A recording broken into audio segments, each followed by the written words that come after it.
저는 성지 순례로 이스탄불을 가보았습니다.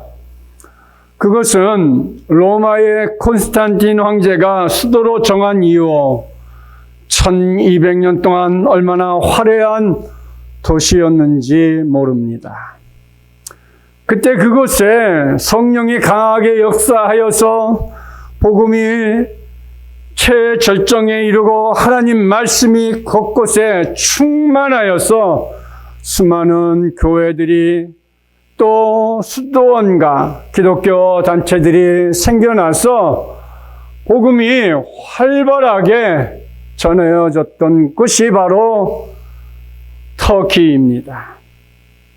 한때 이스탄불은 세계를 지배한 어마어마한 도시였습니다. 그곳에 아시아 7개가 다 있었습니다. 에보스교의 서머나, 버가모, 두아디라, 사데, 이런 교회들이 터키에 있었습니다. 노아 예방주가 있던 아라산도 터키에 있습니다. 아브라함의 고향도 하란도 터키입니다. 그러나 그곳은 이단이 들어오고 도시화가 화려해지고 각종 죄의 장소들이 들어오면서 하나님을 떠나는 것이 되었습니다. 도시도 타락되었고 가난하고 불쌍해졌습니다. 믿는 신앙인들도 타락의 길로 접어들고 말았습니다. 우리가 코로나19로 인해서 이 한 주간 얼마나 여러분의 심령에 매스컴을 통해서 혼란스럽고 걱정되고 어떻게 해야 될지, 목사인 저 자신도 어떻게 해야 하는 것이 하나님이 기뻐하는 일인지 순간 당황하고 또 순간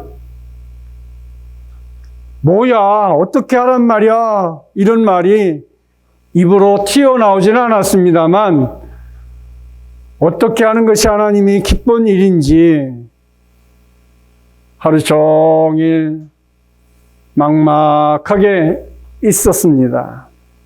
집에 와서 성경을 보는데 그야말로 여러분 어떤 믿지 않는 사람이 성경책을 이렇게 두셨더니 죽으라 그러죠. 목매달으라는 얘기처럼 이렇게 했는데 다니엘서를 피게 되었어요. 그런데 어느 집사님한테 전화가 왔는데 그 얘기를 하고 싶었는데 안 했어요. 근데 금요일 저녁에 사드락과 메삭과 아벳느고 다니엘 세 친구의 설교를 전사님이 해주시는데 너무너무 은혜를 받았어요. 왜 은혜를 받았을까요? 집에서 다니엘을 피고 그 구절을 읽고 왔는데 저녁에 전사님이 그 설교를 해주시더라고. 너무나 마음에 위로를 받고 평안함을 얻고 소망을 얻고 돌아갔어요. 금요일날 교회 안 오신 분들 후회스럽죠? 꼭 금요일날도 꼭 자리를 채워주세요. 여러분이 이럴수록 기도의 자리에 머물러야 되는 거예요. 오랜만에 통성기도 안 하고 묵상기도 하니까 그것 또한 새롭게 은혜가 되더라고요. 여러분, 도시가 타락되고 도시가 화려해지고 잘 사는 문명이 결코 다 행복하고 좋은 것은 아니라는 것이지요. 사람이 하나님을 대신해 보이는 것은 한계가 있는 거예요. 그것은 나중에 마귀가 우리를 조종하는 근거를 만들어 주는, 그래서 우리가 마귀의 소나기에 놀아나는, 마귀가 이리 가라 저리 가라 우리를 조종하는 그런 삶이 되는 거예요. 여러분, 나무를 섬긴다 그랬지요. 우리가 생각할 때 나무를 섬겨. 근데 이 터키나 이 팔레스타인 이 지방에는 나무신들이 참 많이 있어요. 그래서 그들이 나무를 많은 우상을 만들어 섬기기도 했어요. 뿐만 아니라 돌을 섬깁니다. 돌이 복을 갖다 준다고 돌을 깎아다가 놓고 열심히 빕니다. 여러분 생각하기에 어떻습니까? 그 과학적입니까? 그게 여러분 이성에 합리적입니까? 그 나무가 여러분에게 복을 갖다 줍니까? 그 돌이 여러분에게 복을 갖다 주냐고 말이에요. 창조주 하나님만이 우리에게 복의 근원이요. 축복을 주시는 분이요. 우리를 지키시는 분이요. 영원토록 우리를 축복하시는 하나님을 믿기를 축원합니다. 우리나라, 우리 가정이 이만큼 잘 살고 있는 것은 전적인 하나님의 은혜 아니에요? 여러분 생각해 보십시오. 우리나라가 언제부터 이렇게 부강한 나라가 되었습니까? 기독교 국가로서의 위상을 다할 수 있는 것은 선교사님들이 들어와서 우리에게 복음을 주었고 전국에 교회를 세웠고, 선교사님들이 제일 먼저 한 게 교회 세우는 일이 있어요. 교회를 세우고 학교를 세우고 병원을 세워서 이 나라의 민족이 그나마 이만큼 하나님 은혜 속에 사는 나라가 되지 않았습니까? 전적인 하나님의 은혜 아니고서는 우리가 어떻게 말할 수 있겠습니까? 우리는 이것을 잊으면 안 돼요. 그래서 하나님은 하나님께 감사를 잊지 말라고 첫 열매를 드리라고 맥주 감사절을 제정해 주신 거예요. 이 어려운 시기에 우리는 하나님께 첫 열매, 감사의 신앙을 회복하여 하나님이 더 깊이 도와주고 더 알뜰살뜰 보호해 주시는 은혜와 은총 속에 살기를 축복합니다. 맥주절은 금년의 전반기 1월부터 6월 달까지 우리에게 금년에 처음 익은 곡식을 거두어 감사하는 절기이며, 추수감사절은 또한 7월부터 이제 가을에 거둔 수확을 인하여 하나님께 한 해 동안에 베풀어 주신 하나님의 은혜를 감사하는 절기가 추수감사절 절기인 것입니다. 그래서 우리는 절기를 지키면서 하나님이 우리를 얼마나 많이 축복해 주시는지를 꼭 기억해야 합니다. 우리가 욕심이 많아서 그렇지 주신 복을 세어보면 너무너무 감사할 일들이 너무 많이 있어요. 제가 감사 설교를 준비하면서 감사 제목을 막 썼어요. 쓰다가 보니까 이건 내 감사하더라고. 왜? 사람마다 다 감사 제목이 달라. 예를 들어서 오늘 주보에 나온 김혜민 우리 자매의 감사의 제목은 나하고는 완전히 다를 거 아니에요? 그렇죠? 올해 다 준회원, 정회원, 프로 선수가 되는 이 과정을 다 밟았는데 저 감사하고 또 다르지요. 제가 가만히 생각하다 보니까 야, 뭘로 감사할까 싶어서 그래, 목사가 한번 떡이라도 우리 성도님들에게 생명의 떡은 잘 못 줘도 육신의 떡이라도 한번 잘 먹여줘야겠다 싶어서 오늘 떡 했어요. 잘했죠? 몸으로, 행동으로 보여주려고. 사랑하는 성도 여러분, 우리가 자연이 된 것이 감사하고 먹을 것, 입을 것 너무 풍족하죠? 이 코로나로 인해서 우리가 거의 매주일 뭔가 가져갔잖아요? 여러분, 몇 주 빼놓고는 거의 매주 이렇게 풍성한 교회가 있나 싶을 정도로 우리가 매주일 뭐 핫도그로, 떡으로, 햄버거로 우리가 매주 가져간 것 같아요. 얼마나 감사합니까?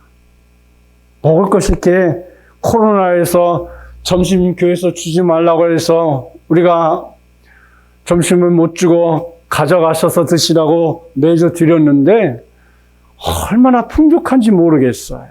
이 하나님 은혜고 아니고서는 무엇으로 우리가 말할 수 있겠습니까?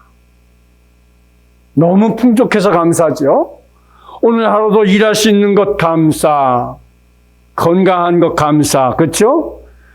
기도하고 찬양할 수 있다는 게 감사해요. 매스컴에 하루 종일 그 소식을 듣고 시청에서 핸드폰으로 연락이 왔어요. 뭐 이만하게 박스로 해가지고 뭐 하지 말라, 뭐 하지 말라. 방송을 보면서 국민청원이 몇 시간 만에 20만 건이 훌떡 넘더라고. 그런 거 보면서 야, 역시 우리 기독교인들이 대단하다. 저렇게 잘못된 것에 있어 저렇게 청원이 쭉 올라가는 것을 보면서 우리가 기도하고 찬양할 것이 있는데, 거쳐야 할 집이 있는데, 사랑하는 가족이 함께 있다는 게 얼마나 감사한 일입니까? 이럴 때 누구라도 코로나 걸려서 집에 격리시켜놓고 온 가족이 또 바깥에 나가서 14일 동안 산다고 생각해 보십시오. 얼마나 불편한지. 이제 말이지만 김재은이가 14일 동안 집에서 격리하는 동안에 저하고 사모하고 교회에서 14일 지내는데 또 불편하더라고. 왜 안 그렇겠어요? 불편하더라고.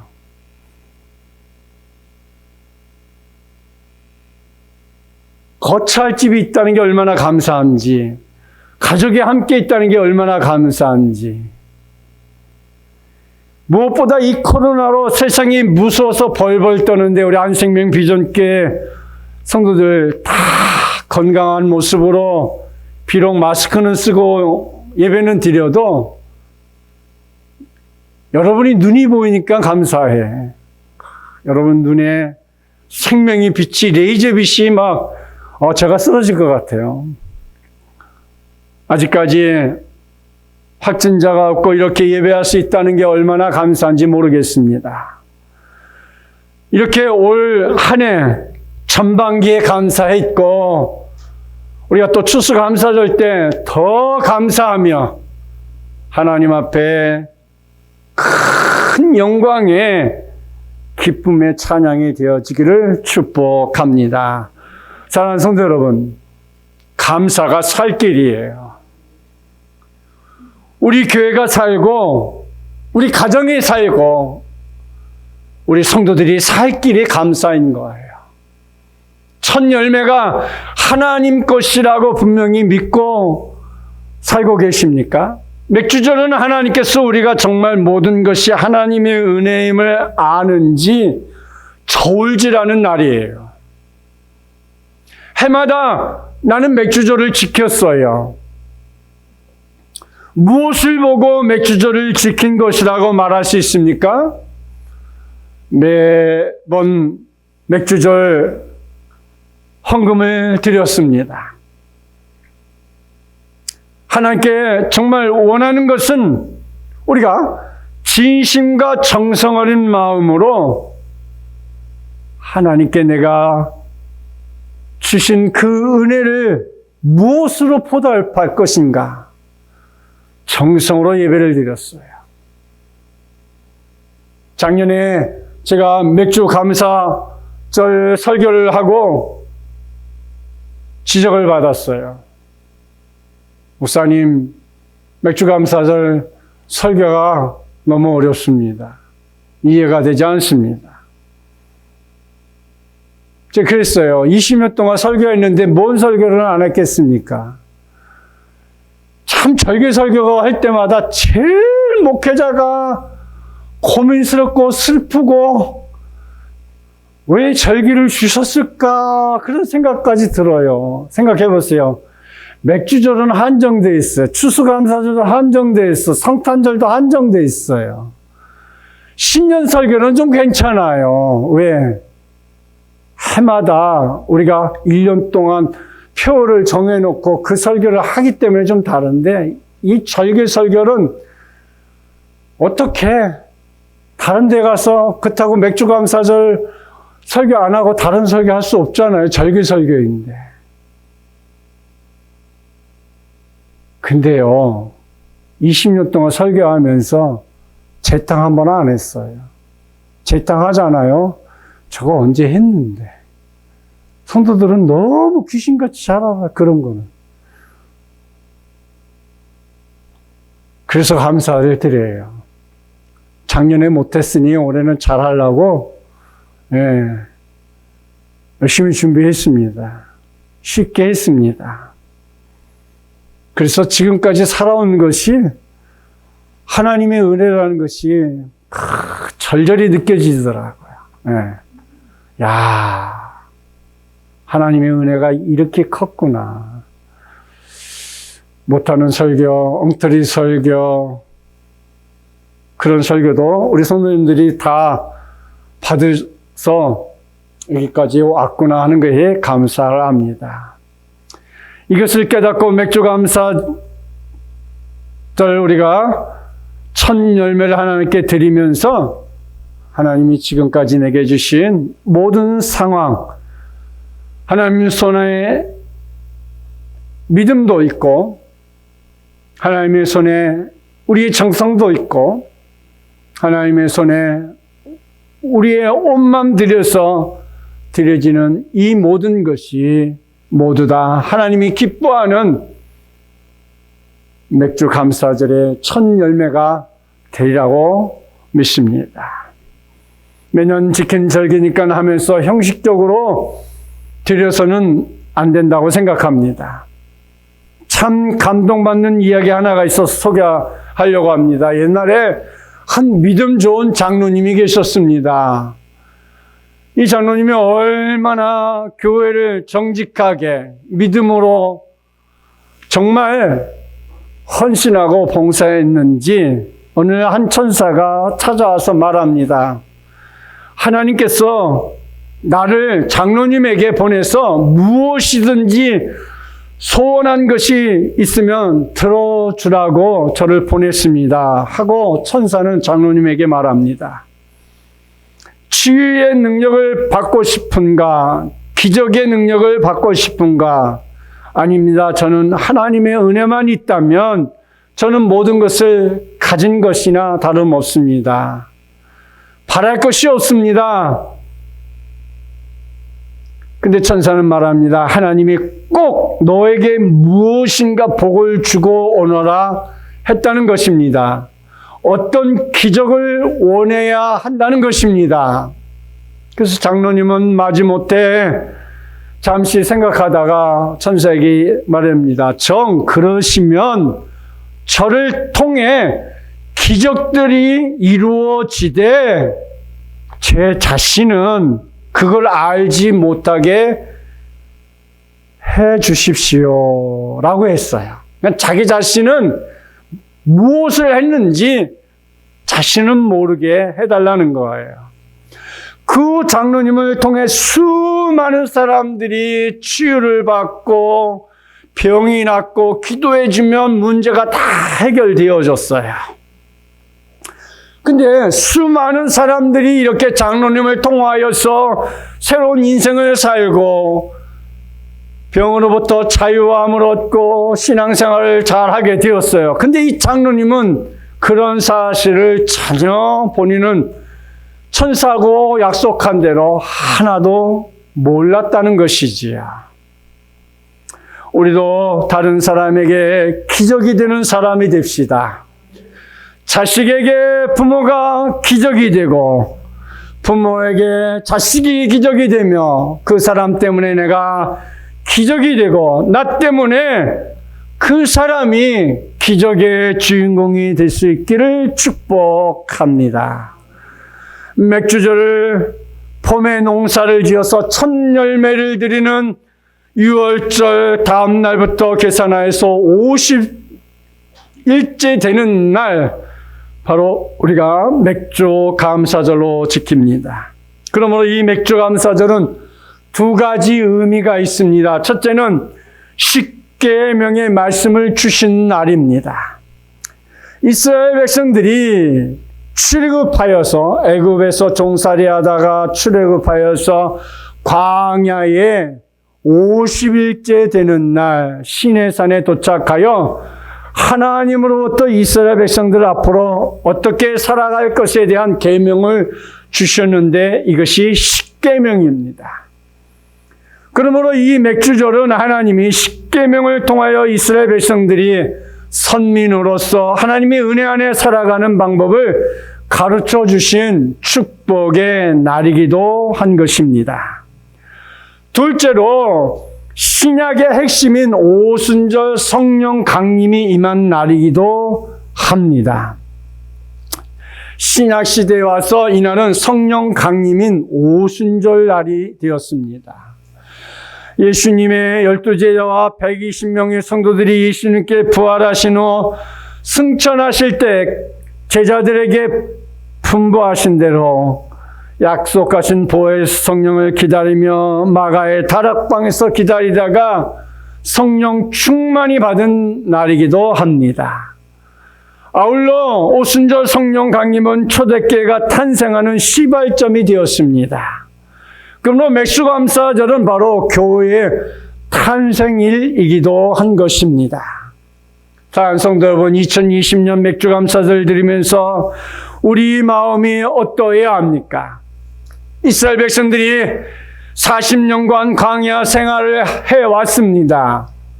그리고 그들이 광야 생활을 마치고 하나님께 전적으로 의지하고 하나님께 주시는 만나와 메추라기로 광야에서 먹고 사는 은혜를 그들이 받고 살았어요. 그들이 농사지어서 만나와 메추라기 먹지 않았어요.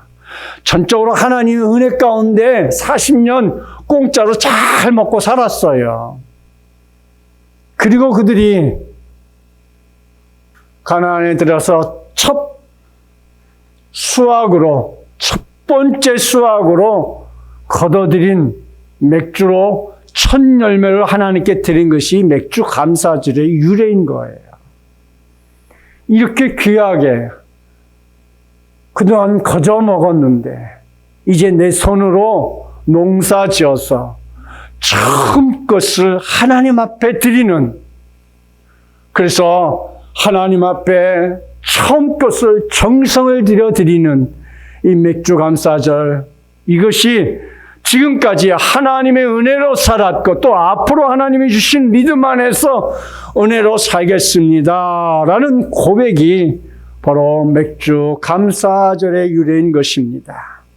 우리가 참 감사함을 올려드릴 때 하나님과 관계 속에서 영적 불꽃이 일어나야 합니다. 하나님이 우리 교회와 우리 가정의 사업에 이 놀라운 축복들이 있어야 할 것입니다. 잠언 3장 9절과 10절 말씀에 이렇게 말씀합니다. 내 재물과 내 소산물의 처음 익은 열매로 여호와를 공경하라.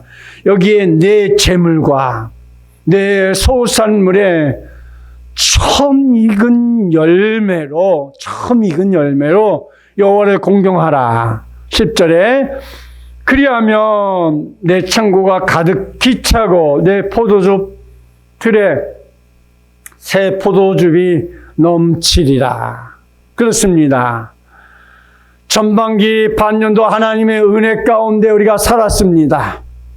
이렇게 이스라엘 백성들이 하나님의 한없는 사랑 가운데 살았습니다. 100% 하나님의 공급해 준 은혜대로 살았다가 이제 처음으로 농사여 지은 것으로 하나님 앞에 드린 이 맥주야말로 그 어느 것보다도 소중하고 귀한 것입니다.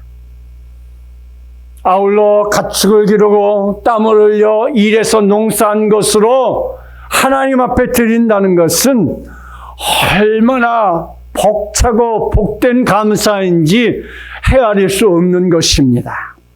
오늘 맥주절을 지키면서 얼마나 감사한 것으로 여러분 속에 가득 차고 계십니까? 감사한 조건들을 스스로 정리해 보시길 바랍니다. 우리 성도들이 감사가 다 다르기 때문에 우리가 일일이 기록하지 않은 것처럼 코로나 인해서 어렵고 힘들지만 우리 성도 한 분 한 분 빠짐없이 예배 드릴 수 있는 이 기적 중에 기적이 바로 예배의 기적이요 감사의 기적이 아니겠습니까? 그리고 가을이 지나 첫 열매를 거두었습니다. 이제 돌아오는 추수감사절 주에는 더욱더 큰 감사, 넘치는 감사, 하나님께 영광이 되어지는 감사를 드릴 수 있는 그런 우리 성도들이 다 되기를 축복합니다. 이제 마침을 맞으려고 합니다. 이 맥주감사절 축복이 우리 성도들과 가정과 사업장, 자녀들, 우리 한생명 비전교회에 충만하시기를 예수 그리스도의 이름으로 축복하며 이제 감사가 넘치시기를 축복드립니다. 그래서 우리가 이런 감사 안에서 여러분의 나머지 또 삶도, 이 한 해 남은 삶도 크신 은혜와 축복으로 넘쳐나시기를 축복합니다.